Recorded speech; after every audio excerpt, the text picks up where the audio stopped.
message. Okay. So, namaste, all of you. So, so for your request, Amiral, if you remember, you had mentioned that why are we always showing men yogis? So I promise you that every this Yoga Sutra class, I will try to bring a woman yogi. So this is a woman yogi.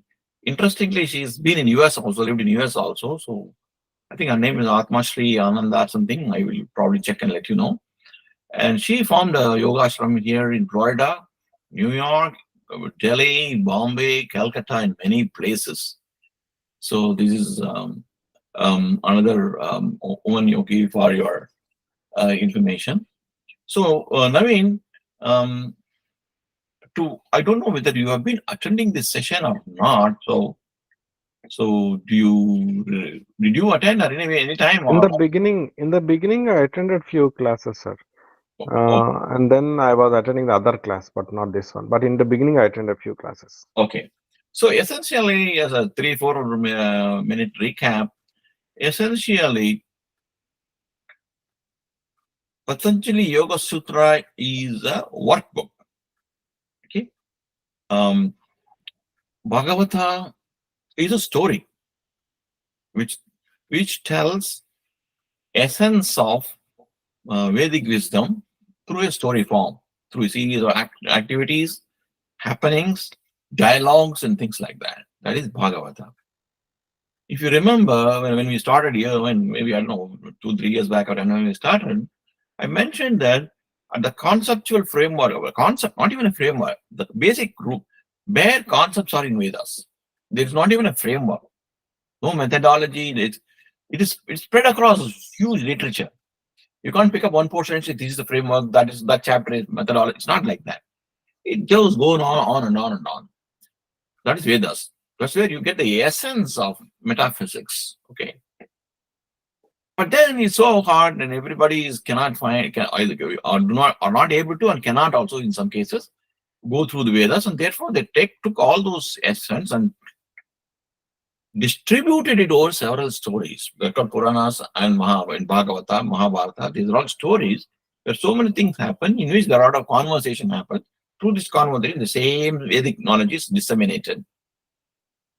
But the argument is, whichever way you do it, right? As a Vedic teaching, you sit with a Vedic scholar and sit with 1 or 2 people, sit under a tree and learn from him, or you listen to these lectures called pravachananas, which talk about various Puranas, Mahabharata, Ramayana, Bhagavata stories, etc. They listen or not. That remains only a theoretical understanding, even if you understand. In Vedas, they say knowing is not being. Knowing is different, being that is different. We all read a lot about what a president of the United States is, what are the powers, how he is elected, what are the separation of power, so many different things, and we see it play it live on TV every day. That gives us a very deep understanding of what a president of the United States is. But it doesn't make us the president.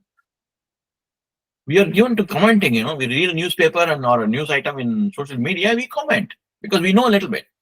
But knowing is different. If you're there, part of that activity, action, that's being rather than knowing. In which case, how do we take this knowledge? Theoretical knowledge, which we understand from Vedas, Upanishads, Puranas, Itihas, etc., and then use it to drive our life. Because it can't be something for a once a week kind of a thing. It has to influence you minute to minute. In which case, where is the methodology? Where is the framework? Where are the steps, as they call standard operating procedure or a workflow? What should I do early in the morning? What should I do after that? Etc. Etc. Etc. Then it branched off into a series of elaborate rituals, which is collectively called Mimamsa. But specifically, for example, whatever daily pujas you do, and like for example, you went on a pilgrimage to Kashi, took your parents. Why? Because it's told one of the ways in understanding all these things is to do kshetradana, it's called the pilgrimage. And particularly if you have parents, it is considered a sacred duty to take them at least once in life before they die, take them to Kashi. That is the understanding in India. Therefore, because there is a rule which said that you must take your parents, old parent, at least once in their lifetime before they pass out, then you took it. You took them. That means you need an instruction set which will willingly or unwillingly will compel you to do that. In which case, what are the set of instructions? What are the tools which is in our disposal to achieve one of the key deliverables of Vedas? The key deliverables of Vedas is taking you to moksha, liberation. That is the objective of the Vedas. It explains a lot of things, but ultimately it says, because of these reasons, you cannot think what is in front of you in this life as the best thing which can happen to you. There is something better, the best of best which can happen to you, that is in moksha state only. That is the purpose of Vedas. In which case, what are the actions you do? Several techniques have come, like I said, minimum size one. Another way is, supposing, for argument's sake, let us say, supposing in a country like India, which is large, a lot of people are there, and world obviously, several different countries and several different billions of people are there. Supposing all of them have different kind of ideas of what the moksha is, what do you do in this case? Are we going to propose a model which says only for those who are born in India, only those who follow a specific way of worship, a specific belief system, are eligible for moksha? You can always say that. Freedom of opinion is there. But when you say that, it kind of dilutes not only a moksha, but also the so-called understanding of Ishvara, God or Father, whatever you call. Because there seems to be some degree of partiality there, pick and choose. If you're not in India, you're not eligible. Why? For example, it's not as if I personally chose to be born in India in a particular family. I have no idea why I was born there. Even today, I don't know why I was born there. In which case, how can anybody, particularly the so-called God, can hold the accident which is that being born in a particular place to a particular family is an accident? We have no idea, no control particularly. How can he hold it against me when I don't have a control? That doesn't sound logical, and that doesn't seem to be a friendly God then. In which case, should there not be a technique, a methodology, a tool, which will disassociate you, your definition as Naveen or whatever, from the place of birth, the family of birth, the family tradition, the belief system, etc., etc., etc. Could we not have a methodology? It's called level playing field. That is one question to be answered. Another question to be answered is that, supposing I give a methodology, okay, all right, we can be born anywhere, America, India, Japan, wherever, doesn't matter.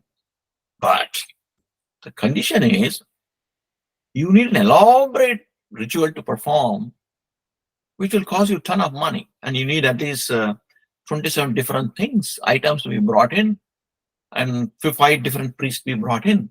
If I say that, that's also very restrictive. What do the poor people do? Actually speaking, there are far more poor people than rich people in the world. That means automatically you're disqualifying anywhere between 30 to 80% of the world population because they're poor. They can't collect 27 different items, nor can they bring 5 priests and pay a lot of gifts to them. Then what do you do? The one thing that everybody has in the world, rich or poor, Indian or non-Indian, right? Anybody in the world, one thing which everybody 100% guarantee they have is the body. Everybody is born with the body. That means if we develop a or ancient rishis thought in India, if we develop a technique, methodology, which does not call for anything at all, you got a body, use it. You got your mind, use it. You got an intellect, use it. Nothing else is required. Nothing is required. And you don't have to bring anybody, any expert, other than during the learning phase, for actually training yourself or activity-wise, engaging yourself. You don't need anybody. To learn, you go to your teacher. Other than that, you're not required. Not only not required, the teacher cannot help. In which case, use your body, your mind, your understanding, your intellect. That's all you need to use. Oh no, by the way, if you're not very clear, if you don't believe in any particular God, Ishvara, whatever, doesn't matter. If you're an atheist, also doesn't matter. If they have a technique, it becomes really, really universal. Right? Like you rightly mentioned, right? You go to Kashi with all of faith. The moment you step down from the train or the flight, everybody asks money. All through the way, the cab drivers ask money, the flower vendor asks money, right? The priest asks money, entry fee is there, the long queue. If you want to cut the queue, you pay money. Money, money, money, money. What you and I talked before marriage joined. What do people without money do? They have far more dedication than us. They wait in 15 hours. 15, 16 hours, people wait, Miral, in India to get a 2 seconds glimpse of the idol in the temples. So very, very popular temples. You wait 15 hours. Not 1 or 2 minutes. People do that. So in this particular case, no money is required. There's nothing you do external. There's not even an idol in front of you required. You don't have to buy flowers and, decorate the idol. You don't have to bring fruits and give it as an offering. Nothing. It is actually the other way around. The whole technique is to disconnect you from the external world. That is what this Yoga Sutra does. Patanjali Rishi wrote this methodology of using your body, your mind, your intellect, your dedication alone with nothing else. Because it found out the biggest problem, I don't know whether I am deliberately doing it or it automatically happens. Whatever you said, I'm going to use in this conversation. Because it is discovered the biggest hurdle for us, right, in this life, in attaining moksha, liberated state, is not the money or lack of it, not the country of birth, none of it. So the one and only hurdle, not only because the one and only real hurdle you have is your mental distraction. Chitta vritti. You get distracted. I'm not pinpointing or criticizing, I'm just saying, I'm just borrowing your words, and without your permission, I'm using you as a example or guinea pig in this conversation. I mean, right? Why should you get distracted when you go there and look at all these things?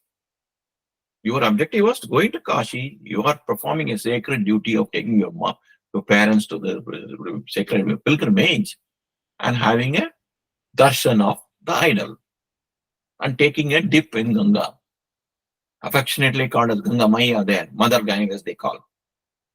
It's a mother for them, literally. They really believe that. When they take a dip in the Ganges, the poor people in North India literally feel that they are getting into the laps of the mother, Ganga Maya. That is objective. Why should anything else be a source of distraction for you? That is a problem we all face. Nothing else. That's why in some of the South Indian languages, there's a statement that even if you go to Kashi, the ultimate destination, pilgrimage destination in India, even if you go to Kashi, effects of your karma will follow you. Effects of your past janma's karma is the one which has made you a mind with an attitude and behavior like this, right? Vasanas we discuss a lot. It's a saying like that.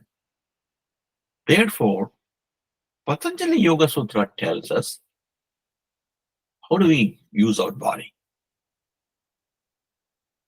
A healthy body is, because ultimately the problem is defined Patanjali Yoga Sutra that your mind getting focused on 10,000 different things outside you is the cause of the problem.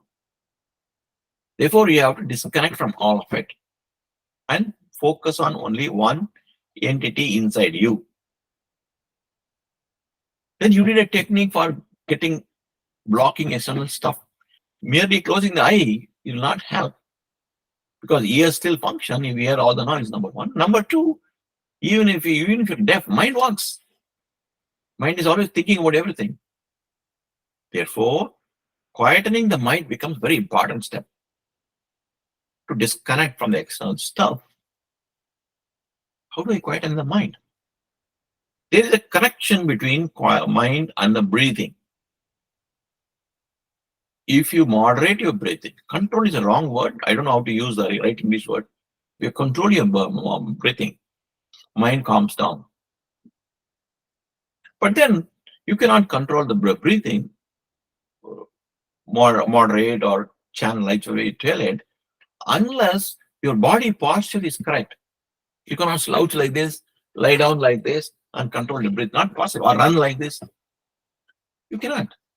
Therefore, you need to have a firm sitting posture called asanas.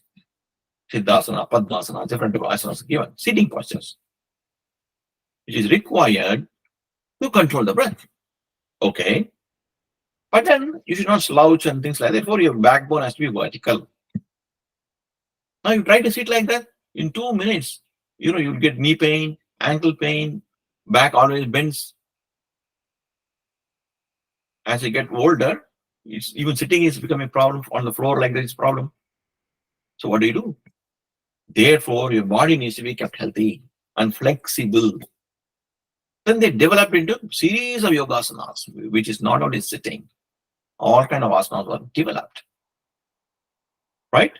Then it is possible for you to sit comfortably, cross-legged, generically speaking, from cross-legged, and control the breath and calm down the mind so that you're able to concentrate. The concentration becomes important. Dharana. On what? Concentration on what is the question. Then the concept of Ishvara is introduced. But that is not like a religious god kind of a thing. Ishvara is introduced as an entity which transcends space-time definition of anything. The world, everything is defined in terms of Einsteinian coordinates, space-time coordinates. It transcends not only Einsteinian space-time coordinate, but also characterization which we give. That is blue, this is red, I like this, I don't like this. It's all a characterization. It transcends all the characterizations and space-time coordinate system. But then the problem is, we have all kind of belief systems in the head already picked up. By birth also we have, after birth also we have picked up. Now those things have to be dismantled and reoriented. Your attitudes have to be changed, your behavior has to change. Because if your attitude is terrible, getting angry, greedy, I like to drink a lot, eat a lot kind of an attitude you have, if the behavior is like you follow this attitude and follow all those things, it's going to be extremely hard for you to do yoga because either you're drunk or you're tired of overeating, the sugar high, you're not able to do any of those things. Therefore, the attitudes and the behaviors have to be moderated so that it helps in doing the yoga abhyasa to get a healthy body, mind. You can sit erect in various Padmasana, Siddhasana kind of a thing, and then do the concentration. That's called yama niyamas, do's and don'ts. Very, very simple. Don't be greedy. I mean, they're not going to tell you you should learn rocket science. They're not going to say that. Don't be greedy. Don't covet something which it does not belong to you. Don't indulge in excesses. Avoid food which can disturb you. Don't try to hurt others. Anybody will agree, independent of country you're born, religion you believe in. Everybody will agree these are all ethics. Food ethics. Therefore, they connected one by one like this, backward, and then said, okay, follow the yama, niyama. Think about knowing is not enough. Therefore, you have to contemplate about it. But you have to practice about it. For practice, you need a health. Therefore, follow yoga abhyasa. You have to sit firm. Two, then dharana.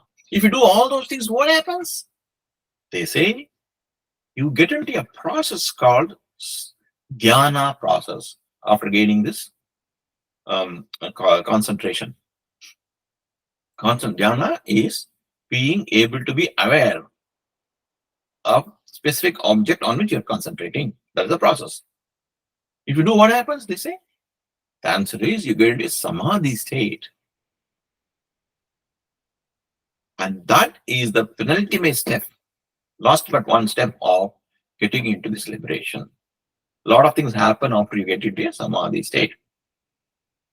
So that is why Patanjali Yoga Sutra tries to give you a methodology which is so good, so light in a way.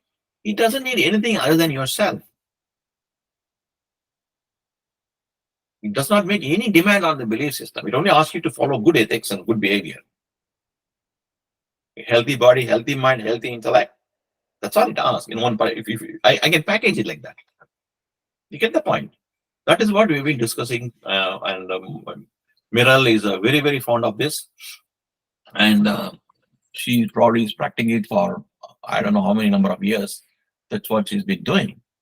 So where we stopped is when we discuss about these three elements of dharana, dhyana, samadhi is where we stopped in chapter 313. That's where we stopped. Yeah. So just to recap a couple of lines before, in 3.12, tatah puna satodithau tulya pratyau chittas ekagrata parinamaha. Ekagra parinama means one-pointedness develops if you follow this concentration method. The mind becomes one-pointed. If you do that, what happens is automatically the thought waves, mind is still working. Not that it's not working, but because of ekagrata, the mind thinks of only object of your what do you call this particular exercise. When that happens, then we said etena bhutendriyeshu dharma lakshana avastha parinama vyakyataha. If you get this kind of one-pointedness due to this concentration dharana process, what happens is the entire, like I said, the state, time, form, everything gets completely changed. What do we mean by that? For example, we always think in terms of ourselves, it's particular shape, size, identity. Then we have definitions of what is outside, etc., etc. All these things undergo transformation. That is where we stopped. Then what happens is Sanyodita Avyopodesha Dharma Anupati Dharma. Then what happens is Kramanyatma Parinama Anyatheva Hetuhu. Because of these changes, our ability to have one-pointedness, 3.15, one-pointedness, what happens is there is a manifold that becomes a hetu or a context for what? Parinama, transformation. Krama anyatvam. As a sequence of things, lot of transformation happens within ourselves. Again, remember this, it's all about ourselves, what is happening internally to us. Okay, that's what happens. Then parinama traya samyama atita anagata jnanam. Right? Parinama traya means we talked about the dharana, dhyana, and samadhi. Concentration is dharana. Dhyana is meditation process. Samadhi is one-pointed flow of thought towards the object of worship is called samadhi. I said, when these things get connected on the same thing, it's not that you're concentrating on something, right? And the samadhi is happening elsewhere.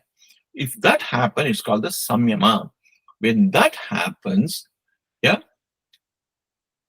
you will get tremendous jnanam, right? Atita. Atita.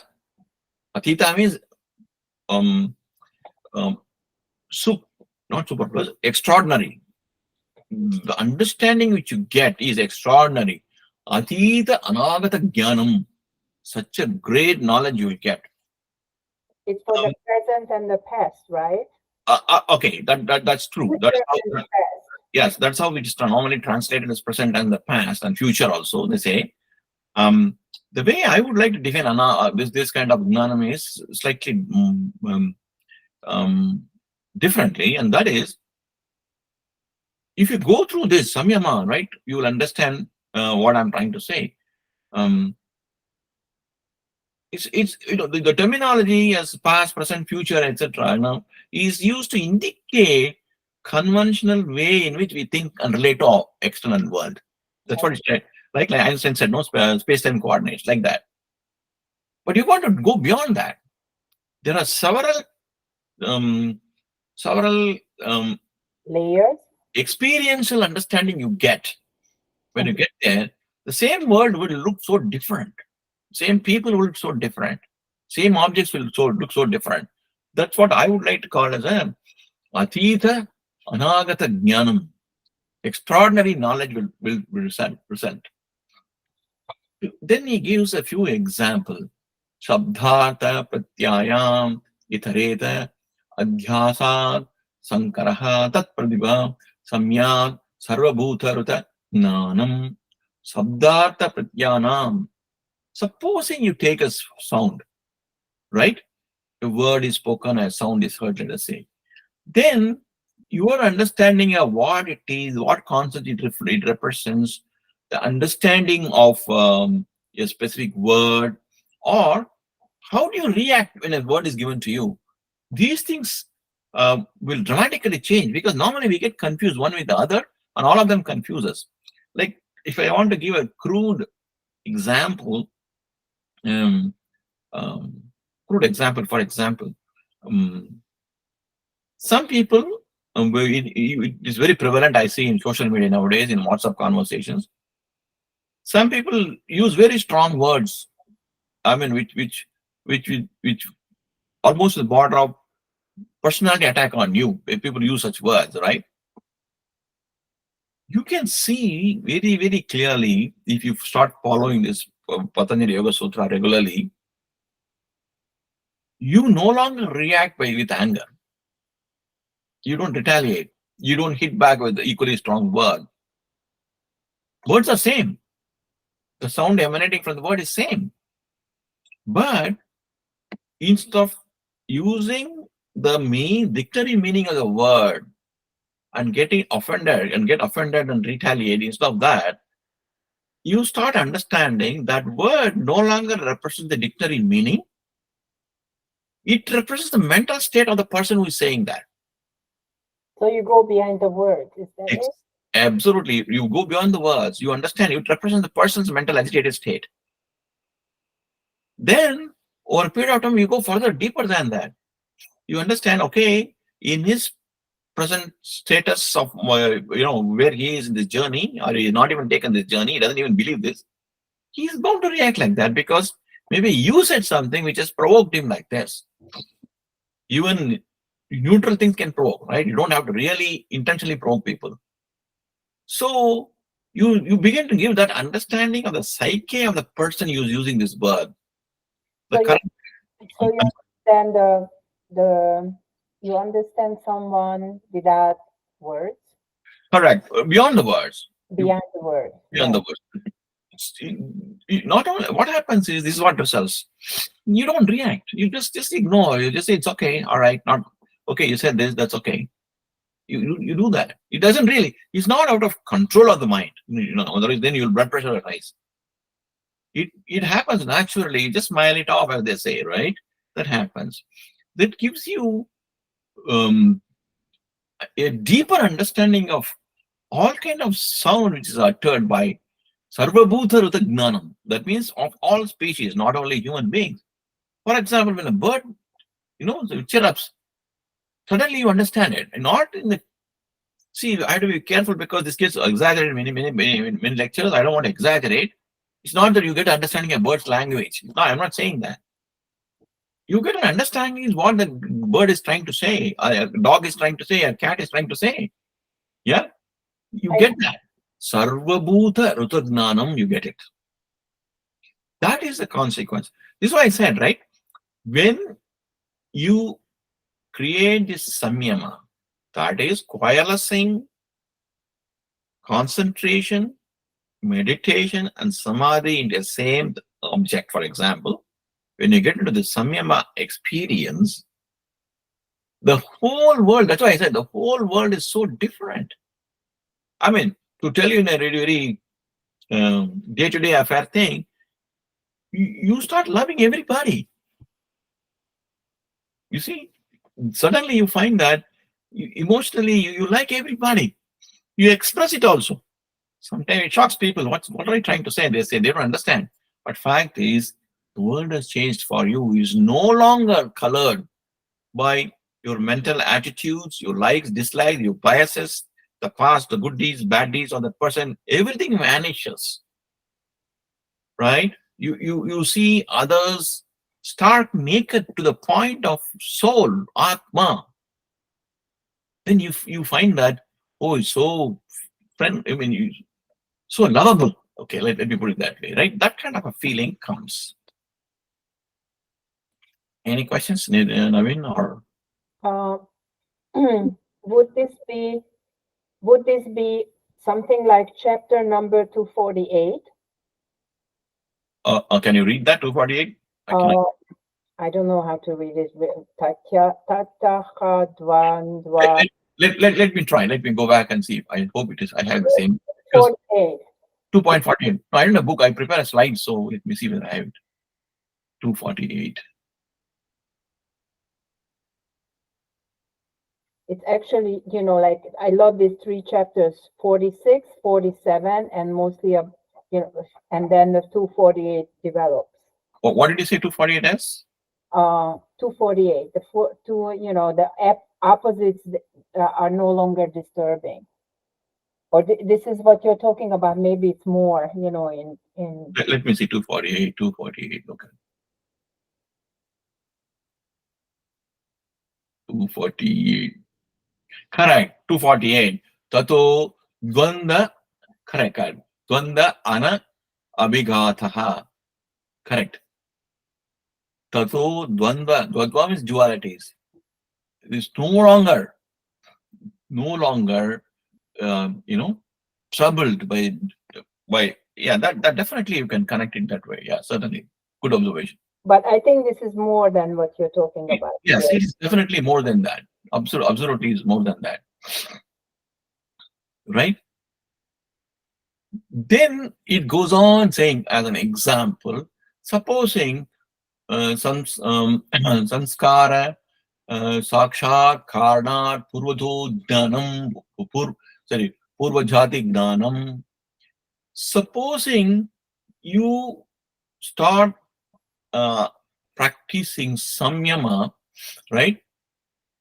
So on samskaras, that the previous thoughts and previous sanskara is a chain of consequence. A chain is called samskara, right? You start focusing on that. It might even give you an idea of what you were in the previous life. You see the point? The samyama gives you an ability to understand the past, means it can cut across, go beyond to previous lives as well. Right? Then, or pratyayasya parachitta gnanam. Supposing, just now I gave an example, you can use that. You focus on something, a word, act, deed, or some mark on the body or whatever on somebody, you can understand what's going on in that person's mind at that point in time. You get that ability. You see the point? It's slowly building up to what is called siddha, various siddhis. You see how it's going. You try to you develop an understanding on the past. If you focus on your past times, you can understand deeper understanding your past lives also. If you focus on the person's the way the person looks, acts, behaves, or some marks in the body, you can understand what is going in that person's um, um, mind also. Nacha tat salambanam tasya vijayi bhutatvad. It gives you an understanding of other people's mind, not in in terms of total details, etc. Doesn't mean you know everything about that person. Generally, like for example, if I think I can give the same example. When somebody uses face to face or in a social media a very strong word, not only you no longer offended by that word, it gives you an understanding what's going in the person's mind at that time. This is very practically also useful because, in my view, that is, in social circles, in friend circles, relative circles also, you know that some people are very good, will be nice to you, they are not bad, etc. But sometimes, for whatever reason, they are behaving odd. They're unfriendly to you, apparently unfriendly to you. They do things which you think is hurting you, say things which is hurting you. Instead of reacting to that particular event, so this capacity, the ability makes you understand what's going on in that person. Maybe there is something terrible going on in his life, maybe health related, maybe relationship related, maybe money related. Something is going on. That's why this person is behaving like this. So I will not take offense. But it won't get the details, right? I think, can I say something, Mr. Rao? I think that if someone, many people say that they are healers, but I think that a true healer, I just imagine that a true healer who really wants to help other people, they have to have this kind of, at least a little bit, this kind of ability, because this is the way they can truly help another person.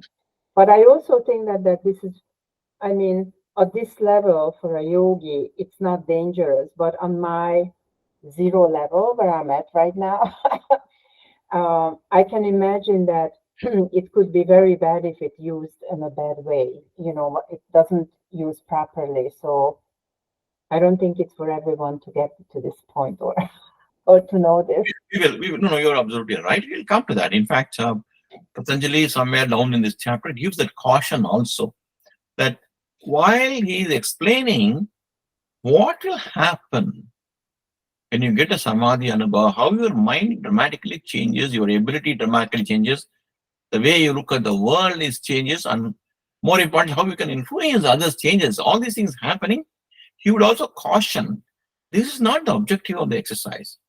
Objective of the exercise is moksha. Therefore, don't get distracted by this. Even if you get, not that everybody will get every ability, you'll get some, I will get something else. It could be like that, but whatever you get, that's not the objective. He would caution that later. But the other point you mentioned is absolutely correct. The so-called healers, the psychic healers, etc., they have gotten these kind of powers. That's why when somebody touches it, it really, you have seen that.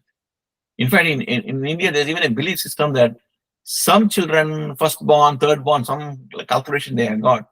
If that child touches you, become all right. Small ailments go away. They believe all this happened because of this power. Yeah.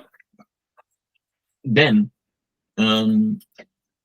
kaya rupa samyamat tad grahya shakti stabo chakshuhu prakasha samprayoga antargatam antarghanam. That is kaya rupa samyamat. Kaya rupa means the body, the form. If you do the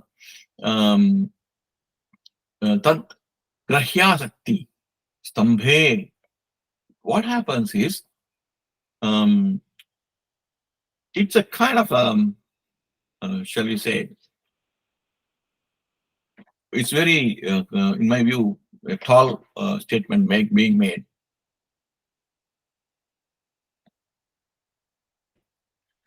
For example, if you focus on this ability, it is possible chakshu prakasha samprayoge antardhanam. If you're able to focus the connecting process which makes others see you can be blocked so that you become invisible. Okay, that's it's a till now we are able to follow and accept reasonably, but now if you say that in even in Nyaya, there is a logic theory of logic. There's a process called Sannikarsha is told. When any senses observe, eyes see something, ears hear something, it's called there's a process happening between subject and object. That process is called the Sannikarsha. If you gain control on this Sannikarsha, you are there physically, other person is there physically, the other person is looking at you, but you can obstruct the process through which the other person sees you. Then for that person you become invisible. That is the claim. At least that's the power it is given according to Patanjali Maharishi, right? Then, I mean, we hear a lot of stories like this in Puranas, appearing, disappearing, and all that they say.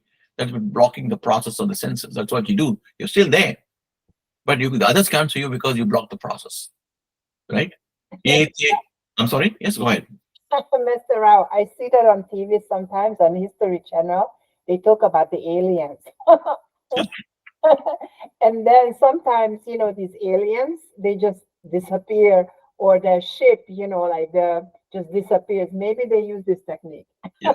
Or I don't know whether this is the right thing, but I can give probably a psychological technique, which we in fact, this is something. I'm sure that is, yes. This happens all the time. For example, if you agitate a person, right? If somebody gets so agitated, he or she does not see what is in front. It's all there. For the brief moment of few seconds or so, they don't see it, though it's physically there. So that's what I think is going on. What you learn is your ability to psychologically, shall we say, interfere with the other person, so that the person gets so agitated, does not see you, even if you're in front of him. Right? For example, what do magicians do? They don't create anything. They divert your attention, right? The person is very much there, but you don't see the person because your attention is diverted. So there are, even in mundane life, we see several such examples happen to you, me, and everybody in magician stage, etc. Right? Things disappear. Or, for example, some of us, not necessarily great people, ordinary people like us, I'm saying, some of us have the ability to console people, talk to people who are in deep grief.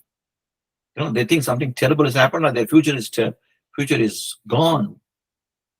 But you're able to talk them out of it so that they no longer feel miserable.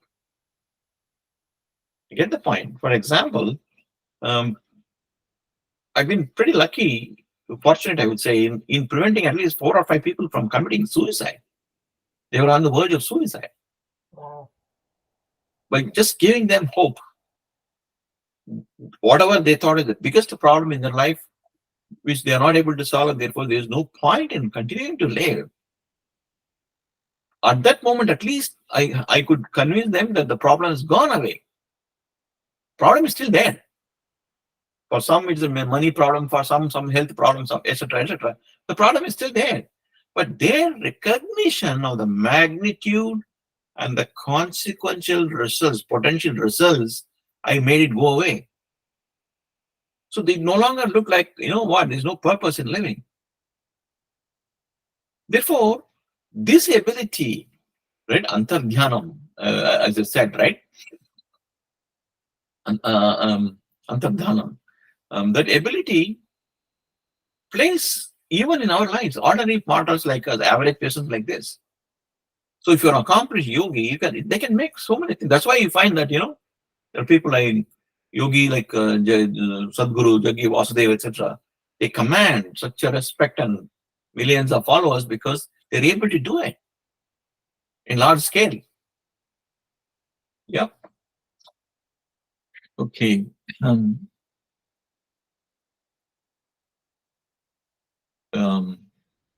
Okay. then a lot more things are told. Okay. So next one, that is number 23. Sopakramam nirupakramam cha karma tad samyagama samyata. Samyama. No, not samya. Yeah, nirupakarmam cha karma tasmad jnanam arishtebhyo va. Sopakramam, right? And nirupakramam cha. That is certain action bear fruit immediately. Sopakarma. Nirupakrama means activity, a sequence of activities which may produce results later, right? That samyamat, by focusing the samyama ability on these two, that is sopakarma, nirupakarma, that samyamat, what do you get? You get aparanta jnanam arishtebhyo va. Aparanta jnanam. That means the accomplished yogi can determine when he would die or leave the body. Logically speaking, we all know death happens for several reasons, and our own, shall we say, way of living has a tremendous influence. Like, for example, if you're a binge drinker, you know very well you're reducing the number of days. I'm kind of making it simpler to make a point, but probably it goes deeper than this. That means there are actions like this which can have immediate, if you drink poison, if you drink dirty food, you know what's going to happen. There are certain things which will happen much later because you don't know. For example, if due to your past karmas, etc., it's already predetermined that you live 78 years, you don't know that. It could be 78, it could be 68, 88. That means certain things which is going to happen later, over which we have no knowledge, but certain things over which we have a knowledge because we do it. Healthy living is good for longevity. We do unhealthy living. We know what's going to happen. Therefore, if you are able to have samyama, this ability to coalesce all our threefold actions, we can know at what point in time the life will leave. That is another power which you get. Is that, you mean, Mr. Rao, this means that we can decide when we go? Is that it? Or no, it's different? We just I do not think it says that, because if there are two components mentioned, right? There are certain things for which the results will happen much later, is the word used, right? So, sopakarma, nirupakarma, there are two types, right? So, krama rather. The two types. That means it is my interpretation. That means the component over which you have no control is the one where it'll happen some other time. You cannot predict the consequence. That element is, predetermined lifetime for you. Previous karmas and previous janmas and etc. result for which you don't have a control because it's already done deal, right? That because of that, I do not think you can clearly say when you leave. But though we have heard, if we say that I'm going to die on such a day, we have heard stories like that. How far it is true, I don't know. But logically speaking, I have to say that is the element over which you have no control, and therefore you can't be very precise when it's going to happen. But there are elements where you have a control, right? Yeah, so this is not when I control my. Right. I mean, like for example, I'm nearing 70 now. I know very well that I've come this far. I'm oversimplifying, please, just to make a point. I've come this far. I know my medical results. Doctors tell me about how healthy I am, etc., etc. Therefore, if the doctors tell me I'm reasonably healthy, your BP is reasonable control, all the elements under control, I know that reasonable. Looking at the past data, we know that Indian males live up to, let us say, 78. then I know that I got maybe anywhere between 6 to 10 years left. But if I start, pick up a huge drinking habit and things like that, I know very well, though the average lifetime for me is potentially another 6 to 8 years, 10 years, I know I'm not shortening it. I mean, it's a very crude example. Yogis are not going to do that, but I'm just telling you to make an understanding. On the one hand, all these things look like extraordinary power, extraordinary skill, etc., etc. It is extraordinary. That's what we mentioned. If you look at it, right, and it does call it as extraordinary power, skill only, but not in a magical sense. That's something which I'm trying hard to explain to you guys. It's not in a magical sense. Not you did yoga, meditation, dhyana, and then all. It's not. They're logically building up, right? That's what I'm struggling to explain. I hope it gets through. Yeah. Maitriya Deshu Balani, right? By making samyama on friendliness. Maitriya means friendliness, right? Maitriya Adeshu. Maitriya kind of positive qualities, friendliness kind of qualities. You developed all Balani. These are strength. Bala means strength. These are the strength you develop. That's why it's kind of concluding. You see the point. He's not talking about magically getting these powers. You put the samyama effort and you develop friendliness kind of positive qualities. Then automatically all kind of these kind of strength come to enhance that. In 25 days, Baleshu Hasti Valadini. Hasta is the elephant actually. You get elephant-like powers. Right? I mean, it does not mean you become elephant-like, you can pull a tree. It does not mean. The examples are always given to you a point, should not be taken literally. Yeah. Yeah. How an elephant is able to uproot even a tree, that kind of strength you will get. Not the elephant kind of strength.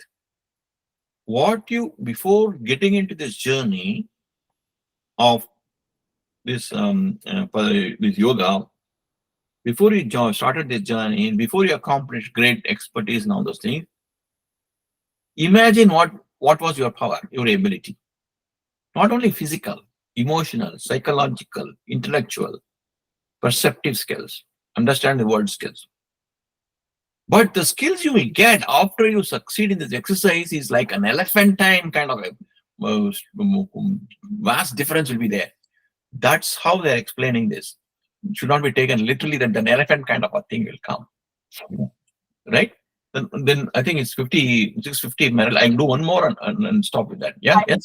I try to say something. I think everyone has this kind of power, even if they don't practice, because sometimes we can read it in the news that let's say a family or a woman, a mother takes her child to the zoo, and the child falls into some kind of, let's say, among the tigers or something like that, and the mother gets this incredible power and rescue the kid, and even can overcome that strong animal because of this kind of a strong protective feeling or friendliness or whatever, love, or I don't know what is that, but Correct. No, absolutely correct. Absolutely correct. Yeah. I think next one and stop with that. I think because that kind of gives insight into whatever has been told so far. Pravriti aloka nyasa sukshma avyavahita viprakrishta gnanam.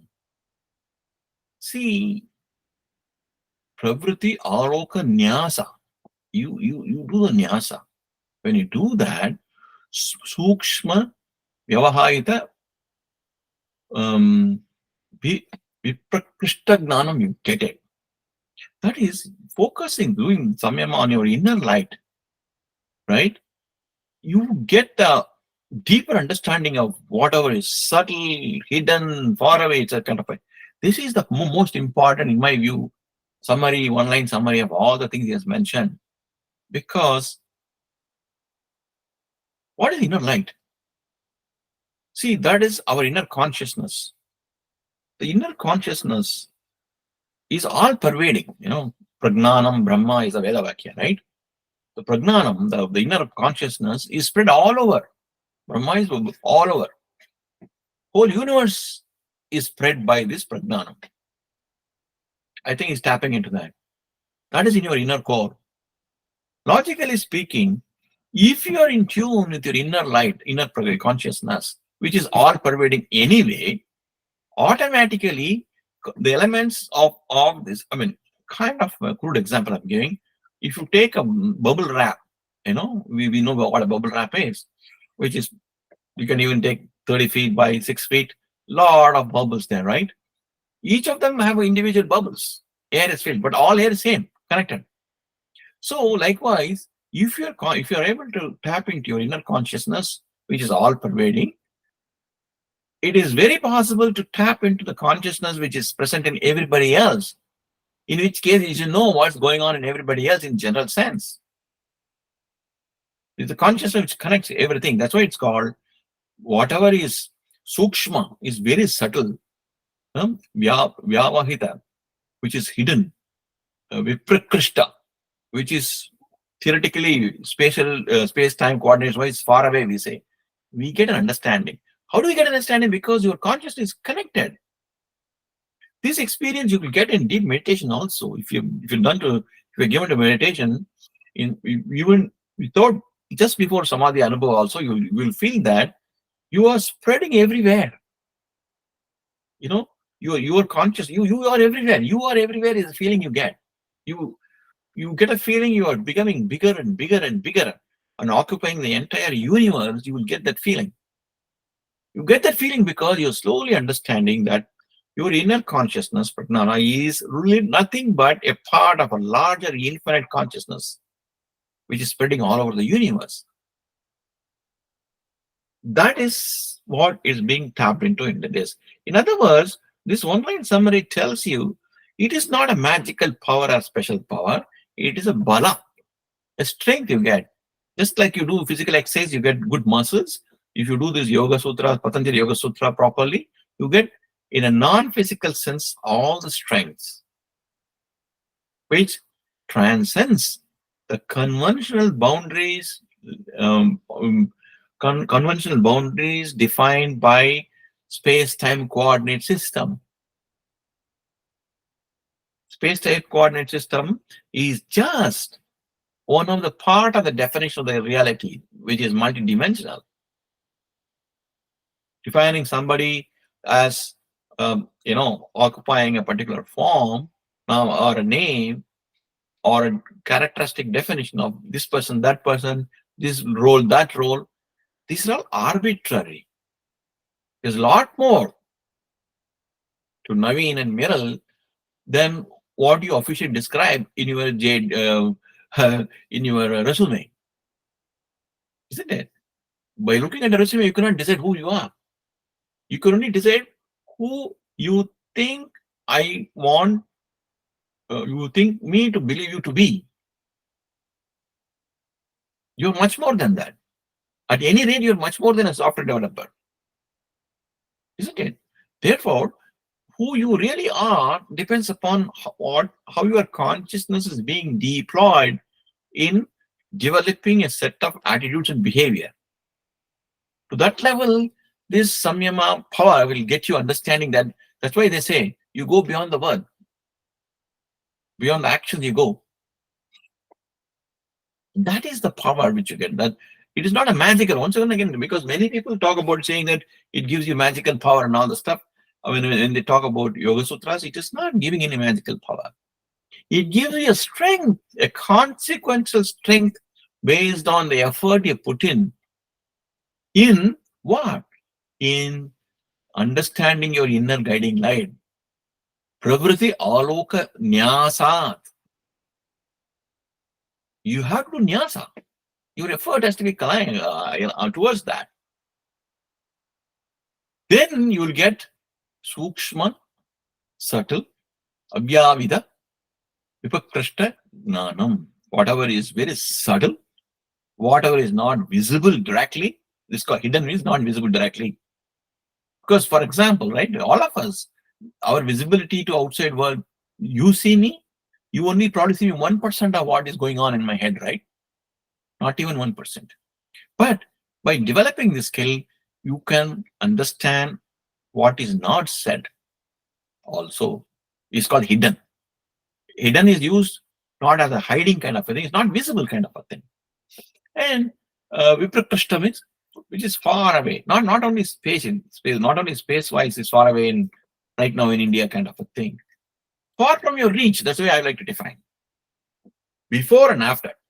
Before you got into this exercise, whatever your ability was, and after you succeed in this exercise, whatever your ability is there, elephantine difference.